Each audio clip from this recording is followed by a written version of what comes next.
Hello, Mark Sturdy here with more highlights of 7 days ahead research. This for the week of the 22nd of February 2022. Let's go straight to the summary. And we remain bulls of the dollar, bears of currencies such as euro and the yen, less so against the sterling. That's unchanged from last week. We have changed our stance on sterling euro. Let's have a look at that. We thought last week that we were right at the top of a trading range, well-established resistance up here, just above 120, and the market, with a weekly key reversal, would fall. That has not proved to be the case. We've gone flat on that. We are no longer bears of the sterling, bulls of the euro for a pullback to the middle of the trading range, and we have gone flat on that. Looking at the short-term chart, this rally up here in reaction to this day key reversal shows the strength of the market. I think we have recognized that and paused in our bearishness for sterling. Stocks. We are generally flat in stocks. We don't have a strong view. And the reason is that although we think there's great bear potential, for example, here in the daily S&P 500 and the weekly S&P 500, which we think this might turn into a head and shoulders top. Although that's all potential and conjecture at this stage, we would need to see a break below this neckline before we got excited on the bear tack there. So we're steering clear. Similarly, in the Euro stocks, the market's gone sideways for a while. A break of these lows here would signal a top and drive the market on down. So there's loads of bear potential in the medium term, and we're waiting to see how that pans out. This is remaining within a trading range. It is worth repeating, though, that compared to the S&P 500, where there's a big void before there's decent support beneath the market, the Eurostoxx 50 has tremendous support much closer, as does the Nikkei, tremendous support from this very long-term neckline support here, so that were the market to break down, we think it would run into great support, which is not true of the S&P. FTSE remains the strongest of these markets in an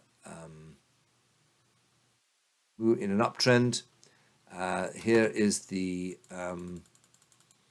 this is the monthly continuation chart.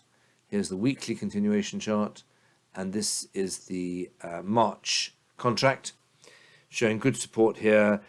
This is the least bearish of all, the least bear potential. Moving on to the bonds, we remain excited by the possibilities in the US 10-year notes. We think these historic breakdowns, breakthrough resistances of first this level and then through the 1.77 per hour high is bullish for yields still to come in the US T notes. Driven by this triangle, we think it can go higher, up to 2.3, a yield of 2.3, whereas it's under 2 now.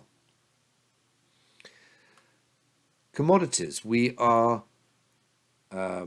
bullish of oil last week, and we've slightly tempered that bullishness. We still think this is bullish, the breakthrough, the resistance from these prior lows, and we also think it's gripped by a head and shoulders, possibly gripped by a head and shoulders big bull head and shoulders pattern. And this looks good too. This is the April contract. This is a continuation chart. This is the weekly continuation. This is the April weekly continuation. However, there is a certain amount of uncertainty short term, perhaps overly cautious. We've pulled back from our outright long of oil, perhaps overly cautious. On the other hand, we are now a bull of gold. Let's look at gold. Here we have the long-term gold chart. We find this an impressive sideways move, bouncing off this prior low 1704. We are impressed by the way the market's rejected this weekly key reversal here and bounced above the 1880 prior high, which we think is completion of a small double bottom. Here is a bull triangle in the April. This is a continuation weekly. This is a the specific April contract weekly chart. Here again is the key reversal, which has been comprehensively rejected. Here then is in our terms a bull continuation triangle, which is completed. These factors, and here is a smaller triangle in the daily chart of the April contract, which has completed as well. So we like, for all these reasons, we're now bullish of gold. Thanks very much.